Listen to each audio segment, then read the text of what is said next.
Hello and welcome to this Let's Build video for Enshrouded. In this video I will build this little house, but way up north on the map, and that means I will do some stuff differently. First of all, there will be snow on the roof instead of grass and moss, and since snow goes on top of the roof, it's not part of the roof like grass and moss, that means I have to do the roof differently. I also have a neat idea for how to do the chimney out of stone instead, but with thick smoke coming out the top, so I will show the building trick for that. So this will be kind of a let's build from start to finish, but with a lot of building tricks kind of along the way, and hopefully providing some inspiration as well. Let's get started. This is the location I've chosen for the build. It's way up north. Here is the ancient spire of Albaneve Summits, so where you enter the northern region of the map. Here's the Holding Peak, and here is the Belfire Tower 1000 miles for reference. This location got some really pretty views, like here up towards the Holding Peak, but also over towards Blackmire over there, but there is a different reason why I have chosen this location. This, despite being quite far up north, is actually below the altitude where you will take frost damage, so even if you have not yet upgraded your flame altar to the max level, you can still build here without taking frost damage in your base, so that's a really nice feature if you want a wintry base before getting to that stage of the game. There is really only one downside, that when we have bad weather, like right now, it rains here, above the line where you freeze, and it's snowing instead. Much nicer for a wintry setting.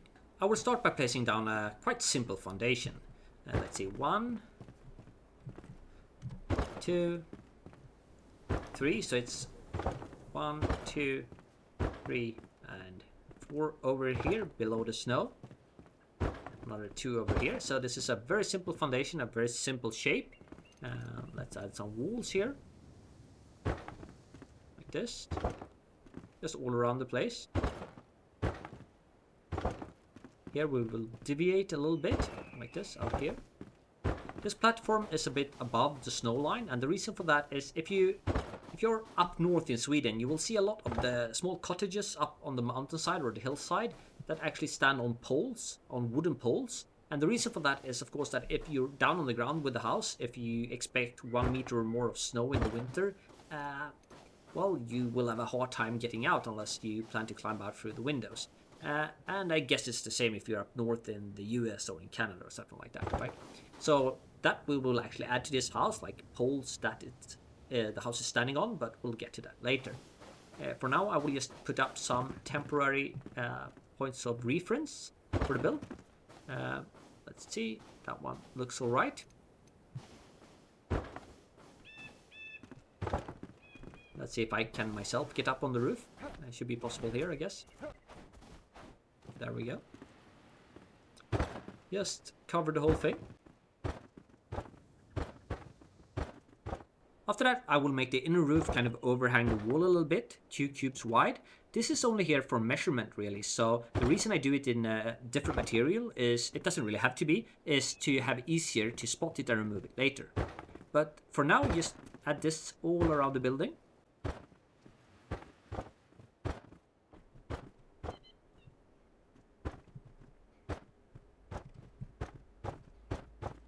And now it's time to add the snow-covered roof. So grab plenty of snow and position it like this. And we want it a little bit thicker out on the edge, so it should be looking like this. You just go from the other direction. Do the same thing. And continue upwards until they meet in the middle.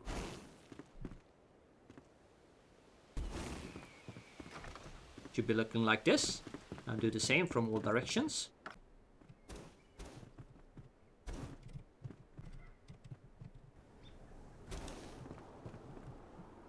Once you're done with that, just continue filling out the rest of the roof.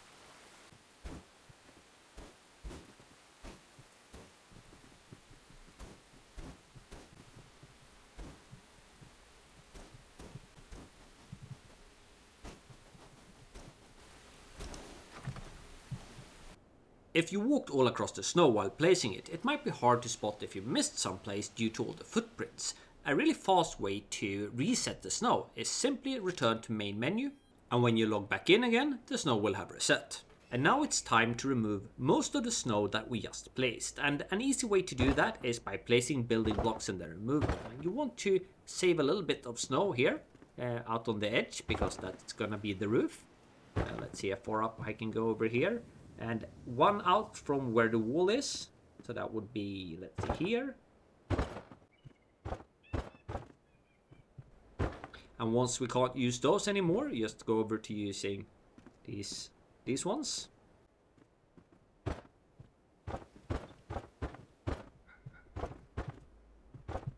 And then we just remove all the blocks again.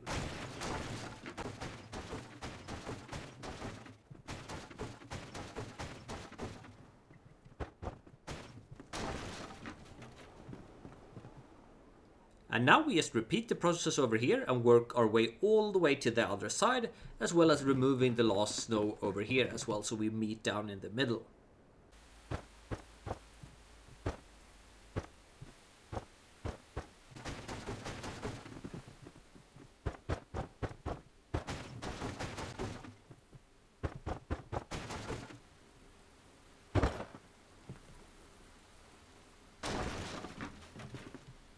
And when you are finished, it should be looking something like this. I really start to regret placing this house below kind of the level where it snows instead of raining, because I had to stop recording or re-record so many parts because of rain, because rain does not make for a good background noise when you have a voiceover. So, well, it is what it is, and it is not good. It's kind of funny, like when you say it is what it is that what it is never is something good, right? It's always something bad, and in this case, rain. Well, let's continue. It is time to place the first out of quite a few crude gates. They will act as beams inside of the house, as well as kind of acting as poles holding up the house. And the first ones should be placed over here. You can lower them with Q a bit inside of the floor, or inner floor. It should be placed kind of over here, like this. We remove this one. It should be looking like it's resting on the wall here, and it is, so it shouldn't be too far to the right here. Then another one mirroring the first over here, like this. Let's see. Something like this should be good. Over here as well. Just same thing. So it should be like this, and turn it around. And let's check that it's in the correct place. Yeah, that's good. I will not put any beams down in the floor on this side of the house, because I plan for a really big window here, looking out in this direction, and the beam would just obscure the view. Now it's time for the inner roof, and the large roof pieces fit here below the snow, and it should start 1 cube in from the edge of the snow. And then we just fill everything up here. Oops.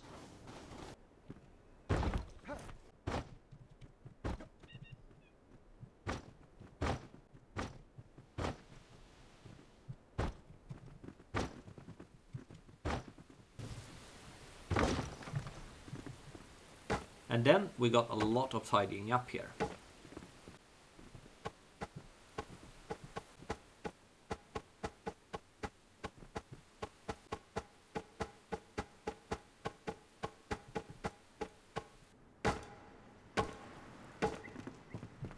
And once you're finished with the tidying up, it should look like this. And now it's actually time to remove all of these cubes, because I just put them there to make it easy to see where to put the snow and the beams and stuff like that. So just go around the house and remove all of these.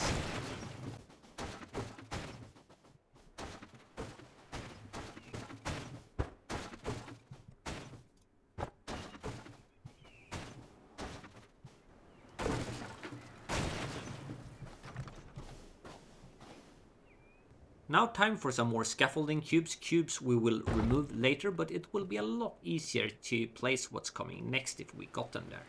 So let's see if I can stick this one here.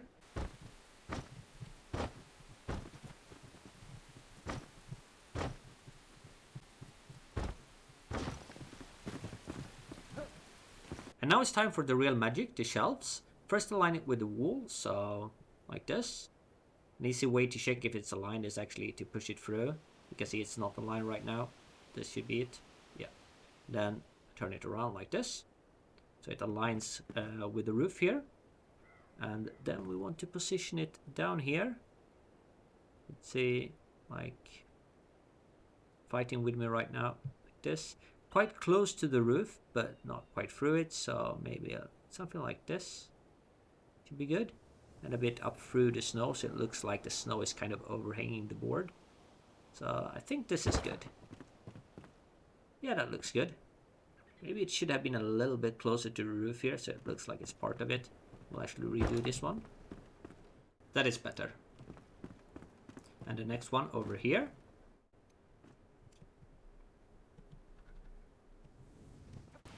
It should be aligned with this one in terms of inclination, so like this. And we just make them fit together over here, so outwards until they actually fit.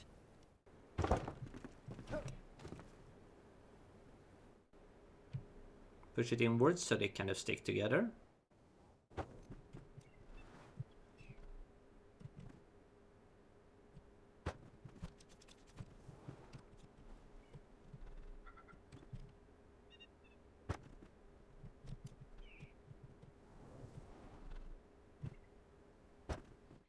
And now we just have to continue this all around the house. So it takes a lot of time, but I think the end result is well worth it.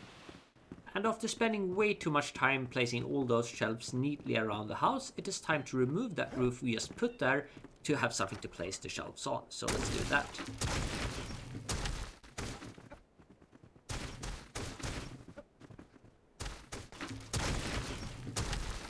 I will also remove most of these now just to get a better look at the house. Before we continue with the build, I think this is a good time to take a short little break to ask you to like and subscribe to the video. A good subscription and like ratio on the video really makes you to push that video harder, which means I make a bit more money. So in the future, hopefully someday, I could even take 1 or 2 days off my regular job or two to make more video and more content for the channel. Well, let's continue. And now the time has come to add a bunch more of these crude wooden gates, both as support pillars here below the house, as well as a detailing all around the house. For example, I will replace these pillars here with crude wooden gates, and the first thing I do is just turn them upside down. So like this. Is that straight? Yes, it is. See, the first one we can put over here. I just have to turn it around. And try to fit it in here neatly at the corner of the house. Then see if I can make it go up there. I think this will look good. Let's check. Yeah, I think that looks nice. And I will do the same on this side as well as on the back.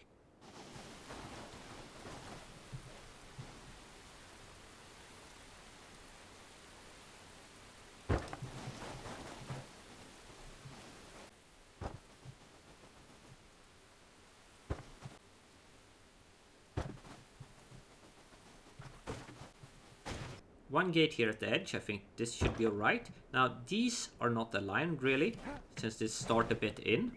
So I will actually put another one over here as well, just to have something to align them to. Let's see if I can put this one like this. And then over here, just turn this one around. Check that it's properly aligned. Looks like it. And it should be positioned over here, the very edge as well. Over here, a little top part of the crude wooden gate is showing through the snow, and I don't want that. I want to create the illusion of just big wooden poles going down into the ground, but nothing that a little bit of snow can't fix. Also for the porch, I will add some banisters, is that correct? So just lower it a bit inside of the ground, like this, and one I think over here will be good. It actually doesn't really touch, but it's nothing that we can't fix. Just add another one. Tiny bit like this. This was so little that we needed like this. Turn it around over here. And over here as well.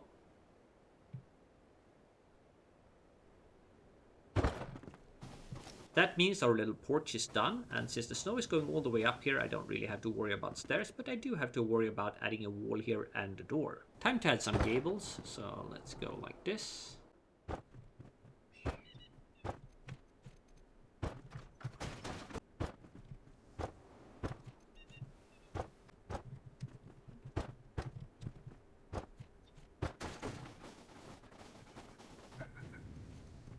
add a doorway here in the front and remove all of the ceiling inside.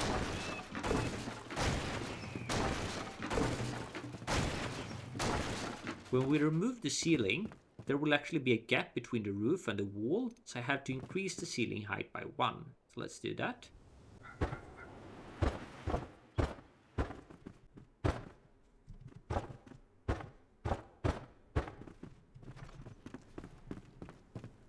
I think the time has come to let in some natural sunlight, and that is my plan for this gable over here, a huge window.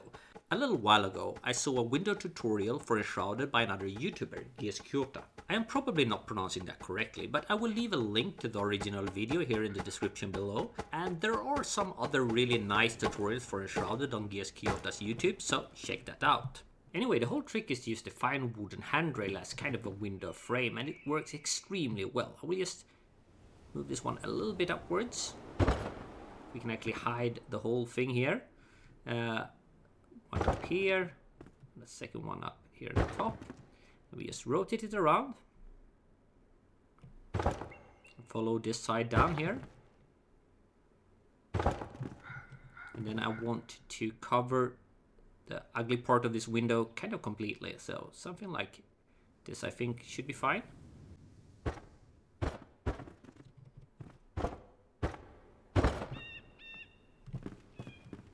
And we can rotate it to fit all around the window. So on this side like this.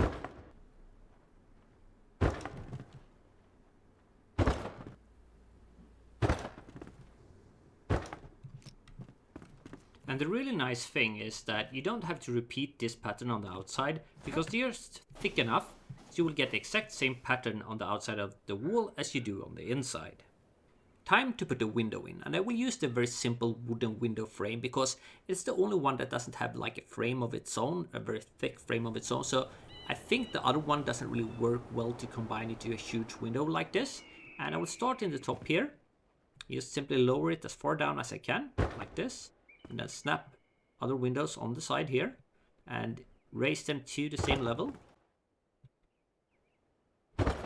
The problem you run into with the next row is that you can't really attach them to the row that is already there, so it will look something like this at best. But if you want them below the first row, what you can do is just put up some temporary cubes. Let's do something like this.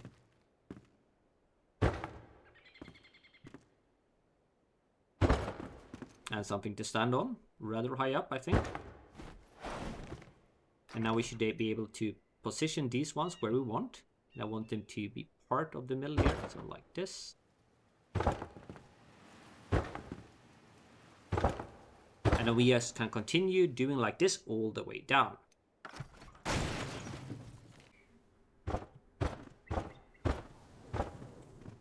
It doesn't really fit here towards the floor now, so instead of adding a second row, I will just add a few more railings here, making the lower part of the window frame a bit thicker to make it all look nice and neat.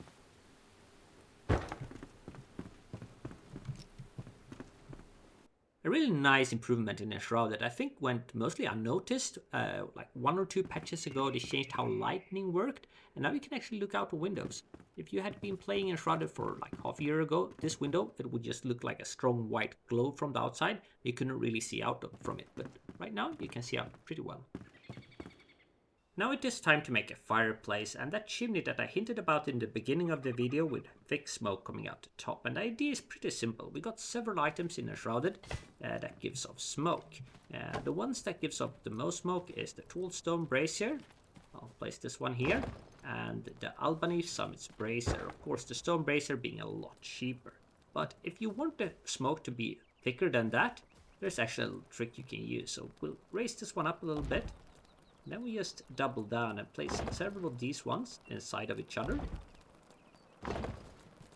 And if we compare these ones, you can see that the smoke is a lot thicker on the left hand side. So you can pretty much get any type of smoke signature you want by just combining items together in pretty much the same spot. I will start by putting the fireplace down here inside of the house, mostly because this is where I want the chimney, and once the fireplace is down it's very easy to see where I should put the chimney on the roof, which also means I probably want to move the door over here for aesthetical reasons, but anyway, let's start with the fireplace.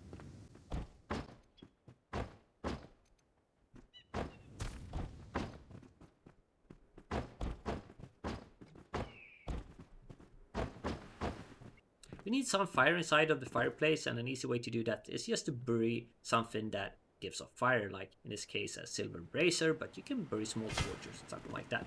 So like this, and then I used a small campfire, and let's raise it a bit, so like this. And there we go. So once the campfire has burned out, there will still be coal there, and it looks like it's still burning thanks to the brazier below. Time to do the rest of the chimney.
After I was done with the chimney and fireplace, I decided to indeed move the door over here. I think it makes the room look a lot better than if the door would have been over here. But that also meant that this railing here is in front of the door. So I think going up on the porch here is not as good as going up here. So I moved the railing from here to there. And we are going to build a little staircase over here. I will use the same material for the stairs as I do for the rest of the house, but I have an idea here, and that is to use the crude wooden gate once again, but a different one than the ones I used for the rest of the house here. And there is a shorter one, but with a different material tone that actually has the same type of wood as the railings here. So what I will do is to turn this one inside the ground, try to match it with the stairs here in terms of inclination and height. Let's lower it a bit, like this. And I think this should be fine. And then just place the same one on the other side. This one is easier to place before I place the stairs here, otherwise they will block where I'm supposed to look to place this one. So it should be over here, I think. And now we take the stairs. Oops. Like this. And I think this is a really nice little staircase leading up to the house. Now all that is left to do is to add a doorway in and a few more windows. I think one is great over here, so let's start with that.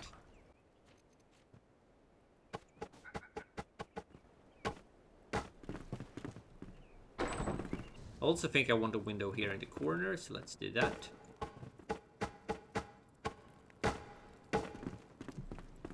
And one over here as well. We could use the same trick with the wooden handrail as we did around this window, but I think unlike most other type of wooden enshrouded, the conifer wooden block actually shapes really nicely around the windows, so we don't really need to.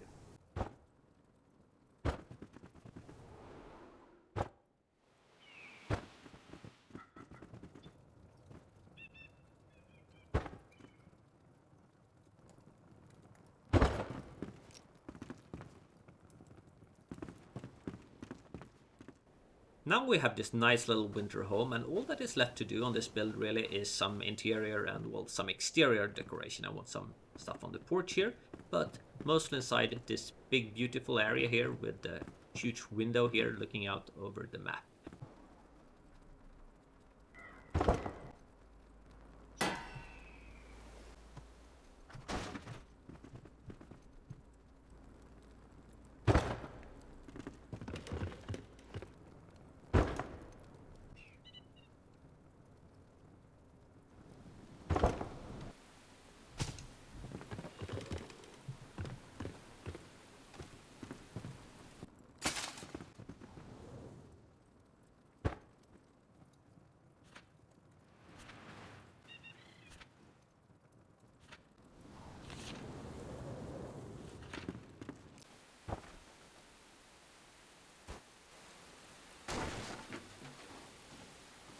This is the finished build, and I guess you could do a lot more with small detailing, like maybe ice taps going down from the roof and stuff like that.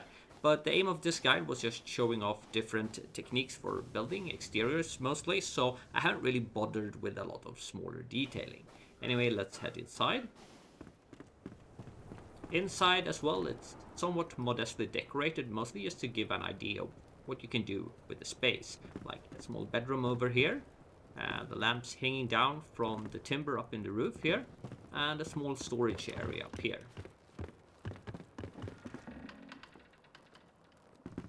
Overall, I think it's a really nice building space with that northern feel. And that was all for this video. Hope you liked it. Hope you found some useful building tricks, maybe some building inspiration along the way. I will make more videos for Enshrouded, but also most likely for Dune Awakening, since that is actually the game I'm playing most right now. So keep an eye out for that, and see you in future videos. Cheers!